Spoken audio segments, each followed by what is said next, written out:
Management of cases with partially suitable remedies, aphorism 162 to aphorism 171।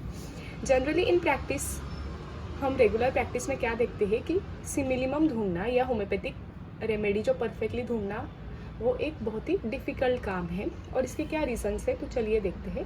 पहला है lack of well proven remedies in MM. तो ये पहले का प्रॉब्लम होता था जब होम्योपैथी का बर्थ हुआ था। उस टाइम पे हमारी जो होम्योपैथी की दवाइयाँ प्रूव की गई थी वो बहुत ही ज़्यादा कम नंबर में थी। तो वहाँ पे ये प्रॉब्लम मोस्ट कॉमनली देखा जाता था क्योंकि वहाँ पे मेडिसिन कम थी। तो मेडिसिन का जो भी इफेक्ट है बॉडी पे, पैथोजेनेटिक इफेक्ट हर एक पार्ट पे, वो इतना क्लियरली समझ में नहीं आता था। तो इसकी वजह से ये प्रॉब्लम पहले आती थी। लेकिन अभी क्या प्रॉब्लम आ सकती है कि अगर फिजिशियन का जो नॉलेज है एमएम का वो अगर ठीक नहीं है या उसे एमएम का ठीक से नॉलेज नहीं है, कम नॉलेज है, तो ये प्रॉब्लम यहाँ पे आ सकती है। इसमें दूसरा है कि अगर पेशेंट की वजह से प्रॉब्लम आ रही है, मतलब अगर पेशेंट ही आपको ठीक से उसके कंप्लेंट्स नहीं बताता है, inability or modesty of patient in explaining the symptoms of diseases, this results into lack of symptoms of case। तो symptoms ही नहीं मिलेंगे केस के तो हम उसे ठीक कैसे कर सकेंगे। modest patient does not explain even general symptoms properly। तो वो कम बोलने वाले पेशेंट्स होते हैं या वो अपनी जो भी सिम्टम्स है उसको अगर छुपाता है तो हम ठीक से केस नहीं ले पाएंगे और फिर हम टोटलिटी भी नहीं ठीक से ढूंढ पाएंगे। उससे फिर जो भी केस हम सॉल्व करेंगे वो पार्शियल ही सूट होगी केस से रिलेटेड। अब इस केस में हम क्या करेंगे, physician has to manage the case with partially similar और इम्परफेक्टली होम्योपैथिक रेमेडीज। नंबर 1 क्या है, नंबर 1 है the number of well proven remedies. तो वेल प्रूवन रेमेडीज तब हमारे पास बहुत कम रहती थी, उसका पैथोजेनेटिक पावर जो था मेडिसिन का वो ठीक से समझ में नहीं आता था और वहाँ पे ये हमेशा यही होता था कि होम्योपैथिक रेमेडी ढूंढना बहुत ज़्यादा मुश्किल हो जाता था। अब क्या होगा उसके बाद, as a result a partially suitable remedy has to be employed to the patient. तो वहाँ पे हम पार्शली जो सुटेबल रेमेडी है वो पेशेंट को प्रेस्क्राइब कर देते थे पहले। उसका एफोरिज्म है 162। नेक्स्ट है accessory symptoms of medicine. When such imperfect homoeopathic remedy is administered we cannot expect an undisturb perfect cure of first grade. तो जहाँ पे हमें पता है कि हम पार्शियली सुटेबल रेमेडी दे रहे हैं तो वहाँ हम एक्सपेक्ट नहीं करेंगे कि हमें कोई भी परफेक्ट क्योर वहाँ पे अनडिस्टर्ब तरीके से मिल जाए। तो वही बात है। और वहाँ पे क्या होगा, फिर हमने जो मेडिसिन दी है उसके एसेसरी सिम्टम्स हमें पेशेंट में देखने को मिलेंगे। The prescribe remedy will produce some symptoms in patient which are not similar to the condition. तो वही बात है, अगर हमने पेशेंट को एक दवाई दी, उसने उसके 4 सिम्टम्स कवर किए और उसके बाद पेशेंट ने हमें 4 ही सिम्टम्स बताए, हमने प्रॉपरली उसको दे दी, लेकिन उसके बाद क्या होगा, 4 तो हमने क्योर कर दिए हमारी मेडिसिन ने क्योंकि वो उस चीज़ को प्रोड्यूस करने की पावर रख रही थी। लेकिन उसके बाद क्या होगा, हमने जो मेडिसिन दी है उसके भी तो कुछ एसेसरी सिम्टम्स अब हमें पेशेंट के अंदर देखने को मिलेंगे। Such new symptoms after administering imperfect homoeopathic remedy are called as accessory symptoms of the medicine. तो हमने जो पेशेंट को दवाई दी है उसने उसके 4 सिम्टम्स तो क्योर कर दिए क्योंकि ये वो प्रोड्यूस कर सकता था, इसलिए उसने क्योर भी कर दिए। लेकिन अब क्या होगा, और कुछ 3-4 सिम्टम्स हमें पेशेंट में देखने को नए मिलेंगे। तो वो न्यू सिम्टम्स क्या हुए, accessory symptoms of medicine. The severity of such accessory symptoms can be controlled by minute and dynamized medicine to a moderate level। Aphorism 163 में क्या दिया है कि हम इस सिवियरिटी, अगर कभी कभी क्या होता है कि वो दवाई देने के बाद बहुत ही ज़्यादा सीवियर सिम्टम्स, एसेसरी सिम्टम्स हो जाते हैं, तो इन एसेसरी सिम्टम्स की सिवियरिटी को कम करने के लिए हम माइन्यूट या डायनामाइज मेडिसिन दे सकते हैं, एक हद तक हम उसे कम कर सकते हैं।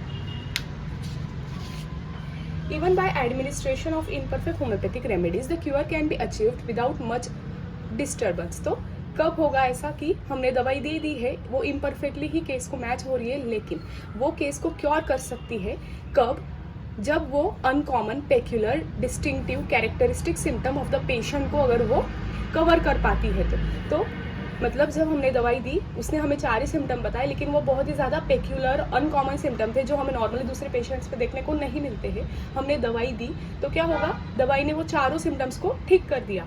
मतलब क्या हुआ, वो पेक्यूलर सिम्टम थे इसीलिए हमारी दवाई ने उसको ठीक कर दिया। तो ये था aphorism 164। This is because of the fact that even this single symptom is complete with location, sensation, modality and concomitant will constitute the individuality of the patient। तो पेशेंट से हमें ठीक से पूछना है कि उसकी लोकेशन क्या है, सेंसेशन क्या है, मोडेलिटीज़ क्या है, एग्रावेशन, एमुलोरेशन, कॉन्कोमिटेंट्स क्या है। अगर वो हमें ठीक से वो बता देता है और हमारी दवाई जो है वो अगर उसके most characteristic peculiar uncommon symptoms को कवर करती है तो वहाँ पे क्योर हो सकता है। फोर्थ, लेकिन इन कॉन्ट्रास्ट अगर उसके ही हम अपोजिट में देखें कि हमारी जो दवाई है वो सिर्फ और सिर्फ जो जनरल सिम्टम्स है पेशेंट के वो कवर कर रही है, तो क्या होगा। If symptoms covered by imperfect homeopathic remedies are general nature like nausea, debility, headache, etc. then the physician cannot assure him of getting cure. तो यहाँ पे हम एश्योरेंस नहीं दे सकते कि पेशेंट जो है वो क्योर हो जाएगा, क्योंकि नॉशिया, डेबिलिटी, हेडेक ये तो आपको बहुत सारी मेडिसिन में देखने को मिलेगा कि वो वैसी जो भी कंडीशन है उसको प्रोड्यूस भी करती है और उसको ठीक भी करती है। Because medicine is not covering peculiar symptoms of patient, aphorism 165 में दिया है। क्योंकि हमने यहाँ पे ऊपर देखा था कि जब हमारी मेडिसिन पेक्यूलर सिम्टम्स को कवर कर रही है तो वो वहाँ पे हम क्योर को एक्सपेक्ट कर सकते हैं, लेकिन यहाँ पे जनरल सिम्टम्स को कवर कर रही है, इसलिए हम यहाँ पे एक्सपेक्ट नहीं कर सकते कि हमारा पेशेंट ठीक हो पाएगा। फिफ्थ है, सच cases are reducing as more well proven medicines are being introduced into our homeopathic materia medica, aphorism 166। तो ऐसी सारी केसेस आजकल कम देखने को मिलती है, क्योंकि हमारे पास जो होम्योपैथिक मटेरिया मेडिका है वहाँ पे बहुत सारी दवाइयाँ प्रूव्ड की गई है, उसका हमें पैथोजेनेटिक इफेक्ट भी पता है, रिपीटेशन पता है, डोज और पेशेंट का नॉलेज भी अच्छा है दवाइयों से रिलेटेड, तो इसीलिए हम वहाँ पे आजकल ऐसी केसेस हमें देखने को नहीं मिल रही है। Number 6, management of case. तो एक्यूट केस अगर है तो उसको हम कैसे मैनेज करते हैं। In acute case when imperfect homoeopathic remedy is administered sometimes few violent types of accessory symptoms of medicine arises. तो हमने जब पेशेंट को इम्परफेक्ट होम्योपैथिक रेमेडी दी जो केस को पार्शली ही सूट हो रही है, तो वहाँ पे एसेसरी सिम्टम्स हमें देखने को मिलेंगे, और ये अगर बहुत ही ज़्यादा वायलेंट कैरेक्टर के हैं तो हमें क्या करना है। Physician should not wait for the disappearance of the symptoms on their own. तो हमें रुकना नहीं है कि ये तो सिम्टम्स अपने आप चले जाएंगे, हमें ऐसा नहीं करना है। हमें यहाँ पे क्या करना है, एक फ्रेश केस टेकिंग लेनी है, एफोरिज्म 167 में दिया है। It includes remaining disease symptoms of patient and newly produced symptoms of medicine। तो पेशेंट के जो बचे हुए सिम्टम्स थे वो, और हमने जो दवाई दी उसके बाद जो नए सिम्टम्स आए हैं, इन दोनों को मिला के जो भी टोटलिटी अब बन रही है उससे हमें एक न्यू फ्रेश केस टेकिंग लेनी है।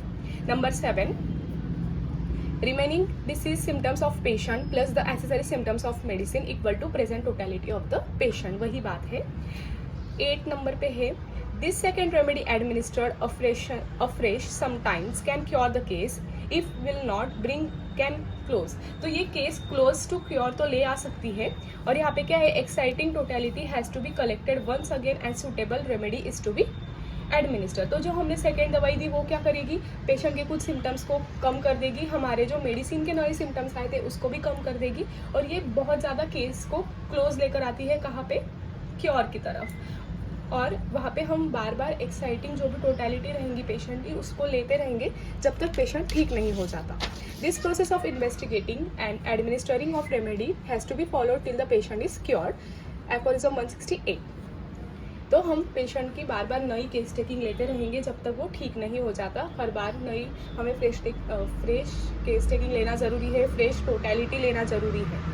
Number 9, in some cases of disease it seems that two remedies are seemingly similar to the patient's picture. One remedy seems to cover one part of symptom and other remedy seems to cover the part of another symptom। तो यहाँ पे क्या होता है, कभी कभी हम देखते हैं कि एक नहीं बल्कि 2 रेमेडीज ऐसी है जो केस को मोस्ट सिमिलर हो रही है। तो यहाँ पे कभी भी ये हम एडवाइस नहीं देंगे कि आप एक टाइम पे 2 दवाइयों को एडमिनिस्टर करें। In such condition it is not at all advisable to administer 2 remedies at a time in the same patient. The most perfectly similar remedy among the 2 has to be given to the patient। तो जो सबसे ज़्यादा हमें similar लग रही है हम वही देंगे, कभी भी हम 2 दवाइयाँ एक टाइम पे नहीं देंगे।